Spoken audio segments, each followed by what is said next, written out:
ख़वातीन और हज़रात की खिदमत में स्वीडन के दारुल हुकूमत स्टॉकहोम से आरिफ किसाना का सलाम पहुँचे। आज का व्लॉग स्वीडन की इमिग्रेशन के हवाले से है और मुस्तकबिल में स्वीडन की इमिग्रेशन में बहुत बड़ी तब्दीलियाँ आ रही हैं और आज के इस व्लॉग में आपको तफसील मिलेगी। इससे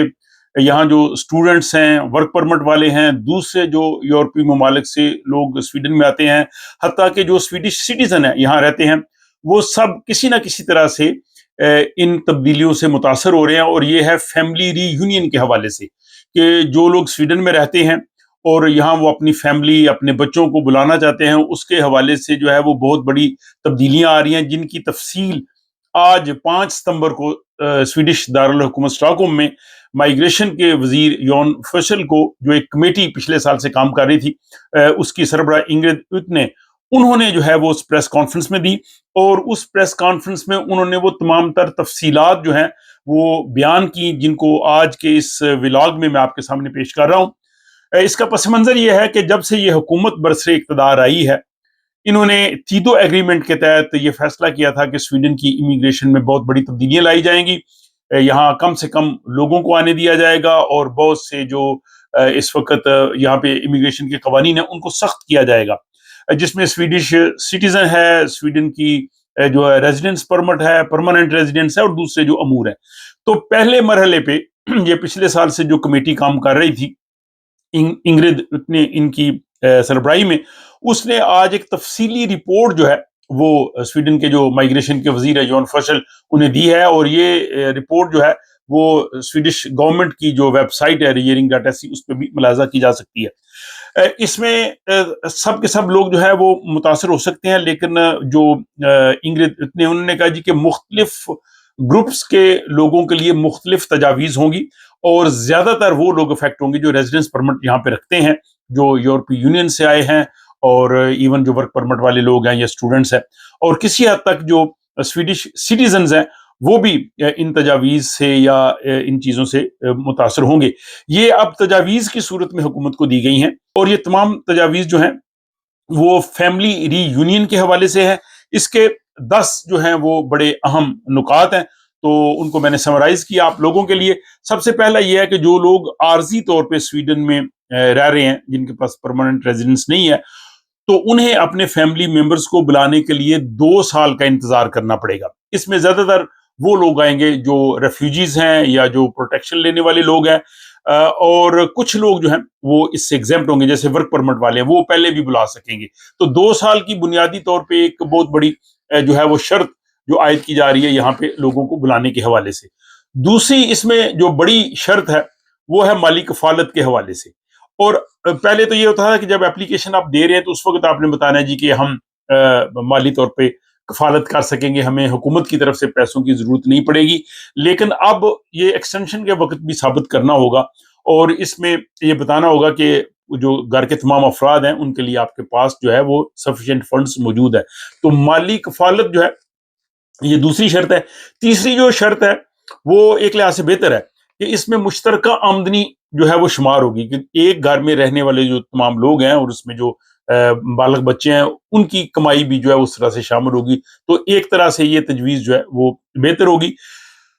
चौथा जो इसका पॉइंट है कि अपने पार्टनर को बुलाना, ख़ुसूसन नई शादी की सूरत में, ये काफ़ी जो है वो मुश्किल होगा। और इसमें वो देखेंगे कि जो नया जोड़ा है शादीशुदा, क्या वो उस मुल्क में नहीं रह सकता जहाँ से वो उस पार्टनर ने आना है, या उस मुआशरे में काबिल कबूल नहीं है, या वहाँ पे कुछ मसाइल हैं। तो ये जो है वो शादी की सूरत में यहाँ बुलाने में काफ़ी जो है वो रुकावट पैदा होगी और माइग्रेशन बोर्ड जो है उसका जायज़ा लेके उस पर फैसला करेगा। तो ये एक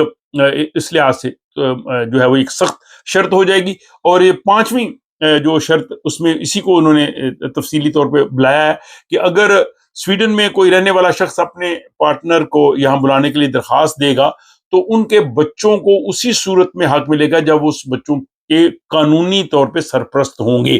तो इस लिहाज से उन्होंने कहा जी कि जो फैमिली रीयूनियन है ये राइट नहीं है, ये पॉसिबिलिटी है। और इस पॉसिबिलिटी को माइग्रेशन बोर्ड अब किस तरह से चेक करता है, ये भी एक जो है वो आने वाले दिनों में इस हवाले से पता चल सकेगा। अगली एक इसमें बड़ी तब्दीली लाई जा रही है, जो यूरोपीय ममालिक से लोग यहाँ पे आते हैं, नॉन ईयू सिटीजन्स।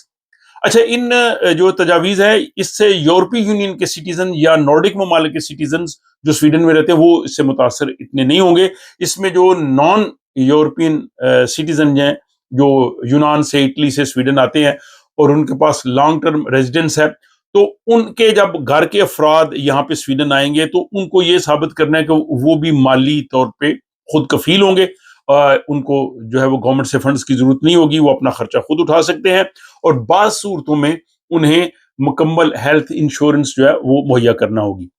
7واں پوائنٹ اس میں یہ ہے کہ کچھ ایسے کیسز ہیں کہ جن کے لیے ڈی این اے ٹیسٹ لازمی ہوگا. بہت سے کیسز میں جس میں فیملی یا بچے بلانے ہوتے ہیں تاکہ جو جعلی قسم کے دعوے ہیں ان کو روکا جا سکے، اور ڈی این اے ٹیسٹ جو ہے وہ بھی اس قانون کا حصہ بن جائے گا.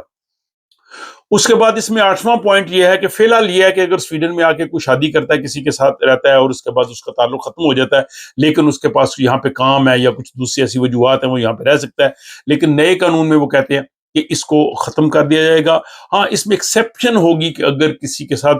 تشدد یا بدسلوکی والا معاملہ ہو تو پھر جو ہے اس پہ جو ہے وہ اور طرح سے وہ فیصلہ کر سکتے ہیں. اور اس میں جو پوائنٹ نمبر 9 ہے، یہ جو تجاویز آج یہاں پریس کانفرنس میں دی گئی ہیں فیملی ری یونین کے حوالے سے، کہ جو بچے اپنے والدین کے ساتھ بچپن میں سویڈن میں آئے تھے اور 18 سال کے بعد بھی وہ والدین پر ڈپینڈ کر رہے ہیں یا تعلیم حاصل کر رہے ہیں، تو ان کو ٹیمپریری توسیع دی جائے گی، اور تاکہ ان کو ملک بدر نہ کیا جا سکے. یہ ایک بہت بڑا معاملہ تھا. اس حوالے سے آپ نے میرے ولاگز بھی دیکھے کہ جو ٹین ایجر ڈیپورٹیشنز ہو رہی تھیں، تو یہ نقطہ ان لوگوں کے لیے فائدہ مند ہوگا تاکہ وہ بچے جو ہے اگر وہ اسٹڈی کر رہے ہیں یا وہ والدین کے ساتھ رہ رہے ہیں تو ان کو یہاں سے ملک بدری کے لیے نہ کہا جائے. اور آخری پوائنٹ جو تجاویز ہیں یہ 1 جنوری 2027 سے جو ہے وہ نافذ ہوگی. اب یہ جو پچھلے سال حکومت نے کمیٹی بنائی تھی، انہوں نے آج تجاویز پریس کانفرنس میں حکومت کو دی ہیں، اور اس کی پوری تفصیل گورنمنٹ نے اپنی ویب سائٹ پہ پبلش کی ہے. اب یہ مختلف کمیٹیز سے ہو کے اس کے بعد جو سویڈش پارلیمنٹ ہے وہ اس کے حوالے سے جب فیصلہ کرے گی، تو جب یہ فیصلہ ہو جائے گا تو یہ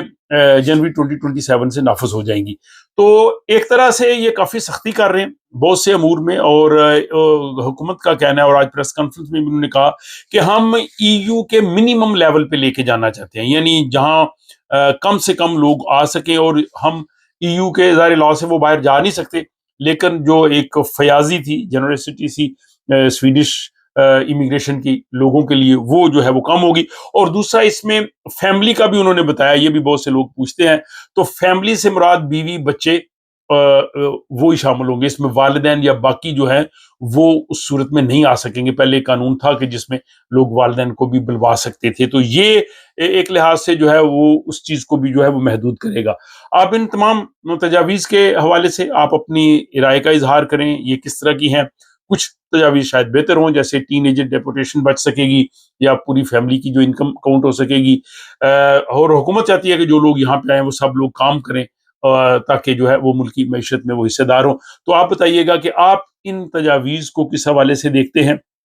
اور اس پہ اگر مزید ظاہر بات چیت ہوگی، تبصرے ہوں گے، تو آئندہ آنے والے دنوں میں ولاگز کی صورت میں وہ تفصیلات بھی آپ کی خدمت میں پیش کروں گا. اور اس کے بعد کل کا ولاگ ضرور دیکھیے، اس میں اس ہفتے کی چند اہم خبریں ہیں جس میں امیگریشن کی خبریں بھی ہیں، دوسری بھی ہیں، تو اس ولاگ کو بھی ضرور دیکھیے اور اس ولاگ کے بارے میں اپنی رائے سے آگاہ کیجیے. اور تب تک کے لیے مجھے اجازت دے دیجیے، ملاقات ہوتی ہے آپ سے اگلے ولاگ میں.